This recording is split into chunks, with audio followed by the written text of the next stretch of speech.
Imagine um caça F-35, a aeronave militar mais avançada do planeta, cortando os céus a velocidades supersônicas. Suas turbinas rugem com 19 mil quilos de empuxo. Seus sistemas de armas são computadorizados até o último parafuso. Mas existe algo que você não sabe sobre essa máquina de guerra de 80 milhões de dólares. Sem um mineral raro extraído das montanhas do Brasil, esse caça simplesmente não voa. E não estamos falando apenas de aviões. Estamos falando de satélites, usinas nucleares, mísseis, balísticos, smartphones e a própria infraestrutura energética do Ocidente. Se você quer entender por que o Brasil está no centro de uma disputa geopolítica silenciosa e por que potências mundiais estão de olho nas nossas reservas minerais, inscreva-se neste canal agora. Porque o que você vai descobrir nos próximos minutos pode mudar completamente sua visão sobre o papel estratégico do nosso país no tabuleiro global. O mineral que move o mundo tecnológico e militar de hoje se chama nióbio. E o Brasil detém absurdas 98% das reservas globais economicamente viáveis deste metal. Para colocar em perspectiva, isso é mais monopolizado do que o petróleo da Arábia Saudita, mais estratégico do que o lítio da Bolívia, mais crítico do que as terras raras da China. O nióbio é o elemento químico de número 41 na tabela periódica, descoberto em 1801 por um químico inglês que analisava um mineral vindo justamente daqui, das terras brasileiras. Mas só no século XX, com o avanço da metalurgia de precisão, o mundo descobriu suas propriedades extraordinárias. Quando você adiciona apenas 0,1% de nióbio ao aço, a resistência desse aço aumenta em até 100%. Ele se torna mais leve, mais flexível e, simultaneamente, mais forte. Isso significa que você pode construir estruturas maiores, com menos material, ou criar ligas metálicas que suportam temperaturas e pressões extremas. É exatamente por isso que ele se tornou indispensável para a indústria aeroespacial, nuclear e de defesa. As turbinas de um caça precisam operar a temperaturas acima de 1.500 graus Celsius. Materiais convencionais derreteriam, mas ligas de nióbio suportam essas condições infernais sem perder integridade estrutural. Agora vamos falar de números que vão te chocar.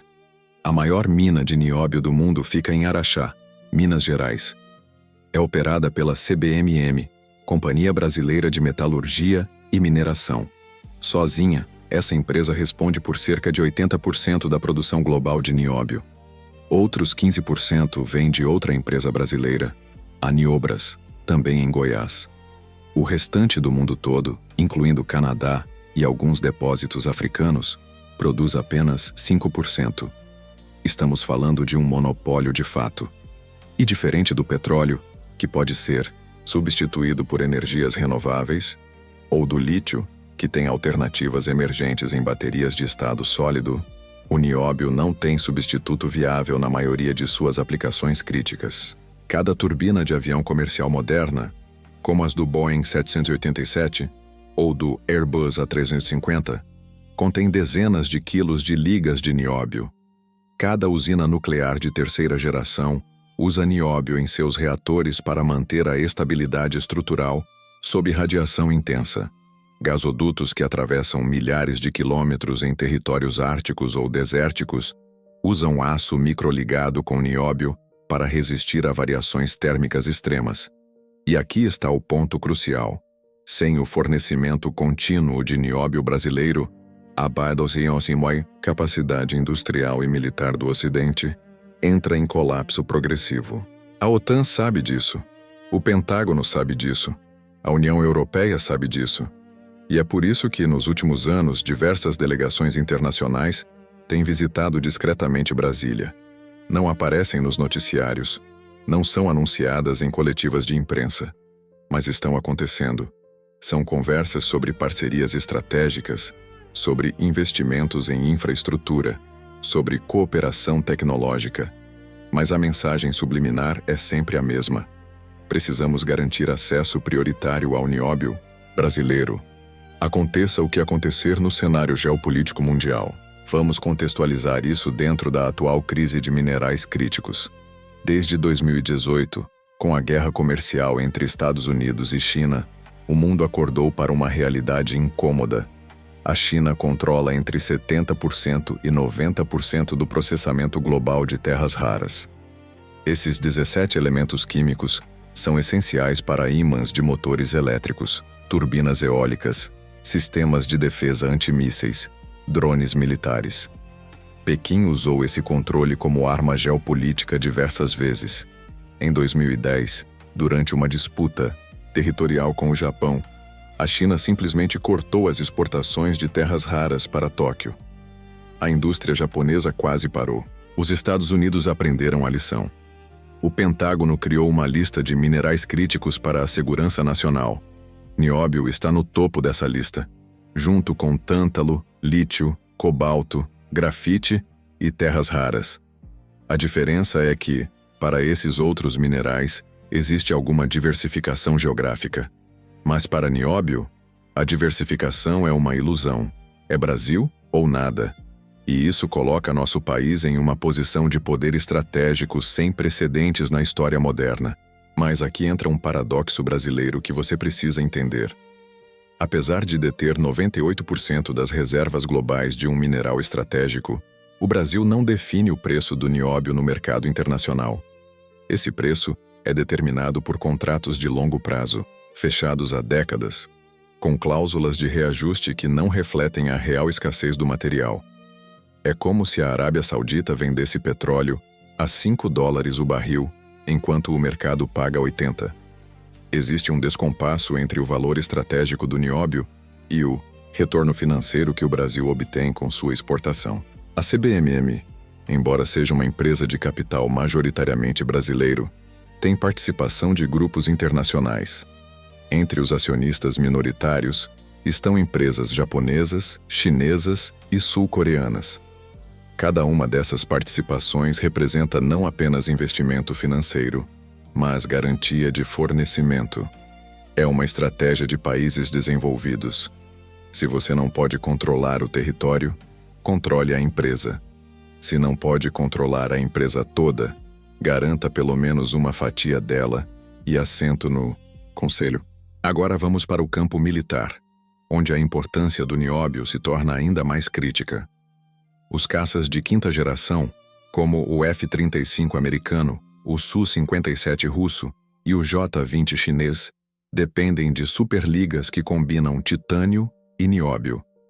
Essas ligas permitem que as aeronaves voem em velocidades supersônicas sem derreter, que manobrem com força G extrema sem quebrar, e que permaneçam operacionais em ambientes de combate devastadores. Sem nióbio, você até consegue construir um caça, mas será um caça inferior, vulnerável, incapaz de competir no teatro de operações moderno. Os mísseis hipersônicos que estão sendo desenvolvidos por Estados Unidos, Rússia e China também dependem de materiais avançados à base de nióbio. Quando um projétil viaja a Mach 5 ou mais, o atrito com a atmosfera gera temperaturas que derretem a maioria dos metais. As ogivas desses mísseis precisam de revestimentos especiais. Nióbio entra nessa equação. E aqui está o ponto estratégico. Quem controla o fornecimento de nióbio tem a capacidade de desacelerar ou acelerar programas militares de outros países. A indústria nuclear é outro setor onde o nióbio é absolutamente insubstituível. Reatores de nova geração, especialmente os Small Modular Reactors, que estão sendo desenvolvidos para substituir usinas antigas, usam ligas de nióbio em seus núcleos. Isso porque o nióbio tem uma propriedade única. Ele absorve nêutrons de forma controlada, o que ajuda a estabilizar reações nucleares. Além disso, ele resiste à corrosão causada por radiação intensa, algo que poucos materiais conseguem fazer por décadas. Sem nióbio, a transição energética que o mundo tanto fala fica comprometida. Turbinas eólicas offshore, que operam em ambientes marinhos extremamente corrosivos, usam aços microligados com nióbio. Cabos de transmissão de energia de longa distância, essenciais para conectar fontes renováveis a centros urbanos também. Até os veículos elétricos, que são a promessa de um futuro sem combustíveis fósseis, dependem indiretamente de nióbio. As baterias de lítio são apenas uma parte do carro. A estrutura, os motores elétricos, os sistemas de gerenciamento térmico, tudo isso usa ligas avançadas. E aqui chegamos à pergunta que vale bilhões de dólares. Por que o Brasil não domina o mercado global de produtos de nióbio? Por que exportamos o mineral bruto, ou semi-finish, em vez de exportar produtos finais de alto valor agregado? A resposta está na nossa histórica falta de planejamento industrial estratégico. Vendemos o nióbio por milhões, enquanto outros países transformam esse mesmo nióbio em turbinas, mísseis e reatores que valem bilhões. É a mesma lógica que manteve o Brasil como exportador de café em grão enquanto a Europa vendia café processado de volta para nós, com margem de lucro exponencial. Mas existe uma luz no fim do túnel. Nos últimos anos, o governo brasileiro e empresas privadas começaram a investir em pesquisa e desenvolvimento de produtos finais de nióbio. O Instituto Militar de Engenharia, o IME, tem projetos para desenvolver ligas aeroespaciais nacionais. A Embraer, uma das maiores fabricantes de aviões do mundo, está investigando como incorporar mais nióbio em suas aeronaves para ganhar vantagem competitiva. E a própria CBMM abriu centros de inovação para testar aplicações de nióbio em setores como saúde, tecnologia médica e infraestrutura. Mas voltemos à OTAN. Por que a aliança militar mais poderosa do mundo está desesperada por nióbio brasileiro?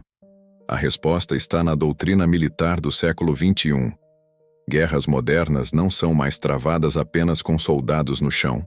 São guerras de tecnologia, de superioridade aérea, de mísseis de precisão guiados por satélites, de sistemas antimísseis, de ciberdefesa. Tudo isso depende de hardware avançado. E hardware avançado depende de materiais avançados. E o material mais avançado para aplicações de alta performance é o nióbio. Durante a Guerra Fria, o Ocidente dependia de urânio para manter superioridade nuclear.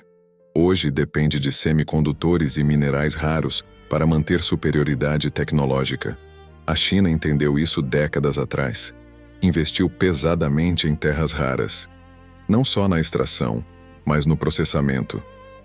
Hoje, mesmo que você extraia terras raras na Austrália ou nos Estados Unidos, precisa mandar para a China para processar, porque só eles têm a infraestrutura e o conhecimento técnico acumulado.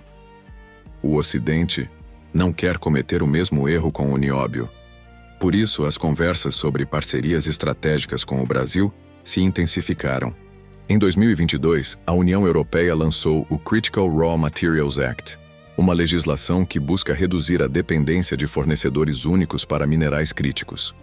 O Brasil foi imediatamente identificado como parceiro prioritário. Ofertas de investimento em infraestrutura logística, financiamento de pesquisa tecnológica, acordos comerciais preferenciais.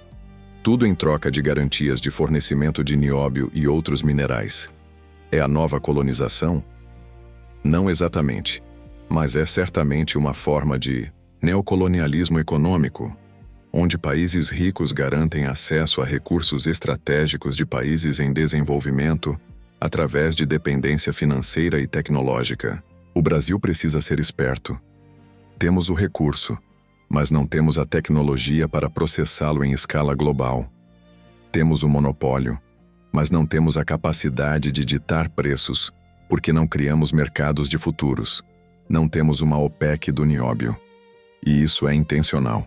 Países desenvolvidos sabem que um Brasil organizado com visão estratégica de longo prazo, com políticas industriais agressivas, seria uma potência incontestável em minerais críticos. Por isso, o jogo deles é sempre o mesmo: manter o fornecimento garantido, os preços controlados e o processamento fora do Brasil. Mas existe um movimento contrário crescendo. Jovens engenheiros brasileiros, pesquisadores, empresários, estão acordando para essa realidade. Startups de tecnologia mineral estão surgindo. Universidades estão criando programas de pós-graduação focados em metalurgia avançada e economia mineral. O Ministério de Minas e Energia está, pela primeira vez em décadas, discutindo uma política nacional de minerais estratégicos. Ainda é pouco. Ainda é lento. Mas é um começo. E aqui entra outro mineral que poucos conhecem, mas que é igualmente crítico: o tântalo. O Brasil também tem reservas significativas de tântalo, embora não seja monopolista como no nióbio. O tântalo é usado em capacitores eletrônicos, aqueles componentes minúsculos que existem aos bilhões dentro de smartphones, computadores, servidores. Sem tântalo, a indústria de eletrônicos para. E adivinha quem processa a maior parte do tântalo mundial? China. Novamente. O Brasil extrai, a China processa, o Ocidente compra. E nós ficamos no meio, perdendo a oportunidade de construir uma indústria nacional de eletrônicos avançados. A questão não é apenas econômica. É uma questão de soberania nacional. Um país que não controla sua cadeia produtiva de minerais estratégicos é um país vulnerável. Hoje exportamos nióbio para a Europa. Amanhã, se houver uma crise geopolítica, um conflito regional, uma mudança de governo, esses mesmos países podem impor sanções, bloquear investimentos, congelar ativos. E, de repente, nosso maior ativo vira nosso maior ponto fraco. Por isso, a mensagem que precisa ecoar é clara. O Brasil não pode continuar sendo apenas um fornecedor de matéria-prima. Precisamos subir na cadeia de valor. Precisamos construir fábricas que transformem nióbio em superligas.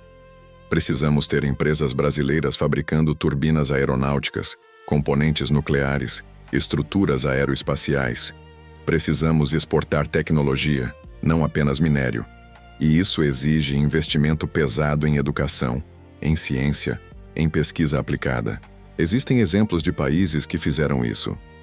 A Coreia do Sul nos anos 70 era um exportador de minério de ferro. Hoje é um gigante tecnológico. Como? Investimento maciço em educação técnica, parcerias público-privadas em pesquisa, proteção de indústrias nascentes até que pudessem competir globalmente, e visão de Estado de longo prazo. O Brasil tem todos os recursos naturais, tem população, tem território. O que nos falta é projeto nacional. E a OTAN sabe que o Brasil está nessa encruzilhada. Por isso as pressões são sutis, mas constantes. Acordos que parecem vantajosos no curto prazo, mas que amarram o país em contratos de décadas. Investimentos que parecem generosos, mas que vêm com cláusulas de exclusividade. É o jogo geopolítico sendo jogado em silêncio, longe dos holofotes da mídia, nas salas de reunião de Brasília, de Washington, de Bruxelas.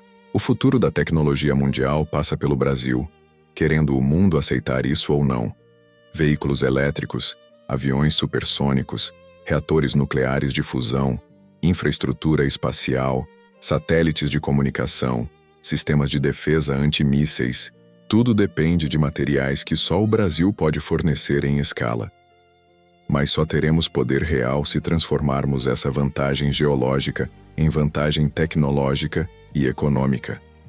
Se continuarmos vendendo minério bruto, seremos sempre apenas a mina do mundo, nunca a fábrica. Então, quando você vir uma notícia sobre investimento estrangeiro em mineração no Brasil, pergunte-se: quem realmente está ganhando com isso? Quando vir um acordo de cooperação tecnológica com países desenvolvidos, pergunte-se: estamos ganhando tecnologia ou apenas vendendo acesso? Quando vir um caça F-35 nos noticiários, lembre-se: aquela máquina voa graças ao nióbio extraído do solo brasileiro. E questione: por que não temos nossa própria indústria aeronáutica militar de ponta? Afinal, temos a matéria-prima. Temos engenheiros brilhantes, temos empresas capazes. A resposta para essas perguntas é desconfortável, mas necessária. Durante décadas vendemos nossa soberania mineral em troca de investimento estrangeiro de curto prazo. Abrimos nossas reservas sem construir capacidade nacional de processamento. Formamos engenheiros que foram trabalhar para empresas estrangeiras, porque não criamos indústrias nacionais competitivas. E agora estamos correndo atrás de um tempo perdido, enquanto o mundo acelera em direção a um futuro tecnológico que depende exatamente dos recursos que estão debaixo dos nossos pés. Mas ainda há tempo. O monopólio do nióbio ainda é nosso. As reservas de tântalo, lítio, grafite, terras raras ainda estão aqui. O que falta é vontade política, visão estratégica e mobilização nacional. Se o Brasil decidir, amanhã, que vai se tornar uma potência em tecnologia de materiais avançados, nenhum país no mundo pode impedir, porque o controle da matéria-prima é nosso, e sem ela, a indústria global para. Então deixo aqui uma provocação para você que assistiu até agora. Comente abaixo qual sua opinião sobre o papel do Brasil no fornecimento de minerais estratégicos para o mundo. Você acha que deveríamos nacionalizar completamente a exploração de nióbio? Ou acha que parcerias internacionais são o caminho? Devemos exportar minério ou investir em indústria de transformação? Seu comentário importa, porque esse debate precisa sair dos gabinetes e chegar ao povo brasileiro. Afinal, esses recursos são nossos. E o futuro que eles podem construir também deve ser nosso.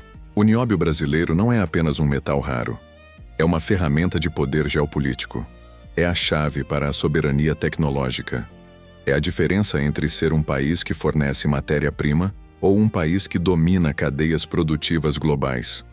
A OTAN precisa desesperadamente do nosso nióbio. A pergunta é: o que vamos fazer com esse poder?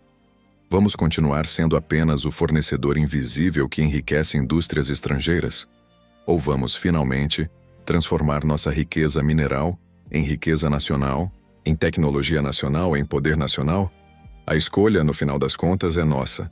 E o tempo para decidir está acabando.